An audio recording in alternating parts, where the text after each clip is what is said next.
నా దేవుడి గురించి యేసు ప్రభు గురించి అన్న అన్న పారేయద్దాను ఒకసారి అని చదవండి. ప్రభు గురించి అండి చదువుకోండి చదవండి అన్న. యేసు ప్రభు గురించి అన్న ఏమంటే యేసు ప్రభు గురించి అండి చదవండి ఒకసారి అన్న. యేసు ప్రభు గురించి అన్న ఒకసారి చదవండి అన్న. దేవుడి గురించి అన్న యేసు ప్రభు గురించి చదవండి అండి ఒకసారి అన్న.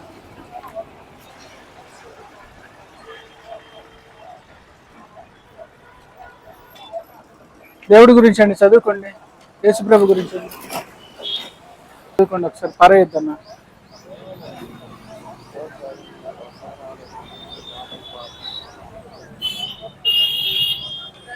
చదువుకోండి ఒకసారి అన్న. దేవుడి గురించి అన్న చదువుకోండి ఒకసారి అన్న పడేయొద్దన్న.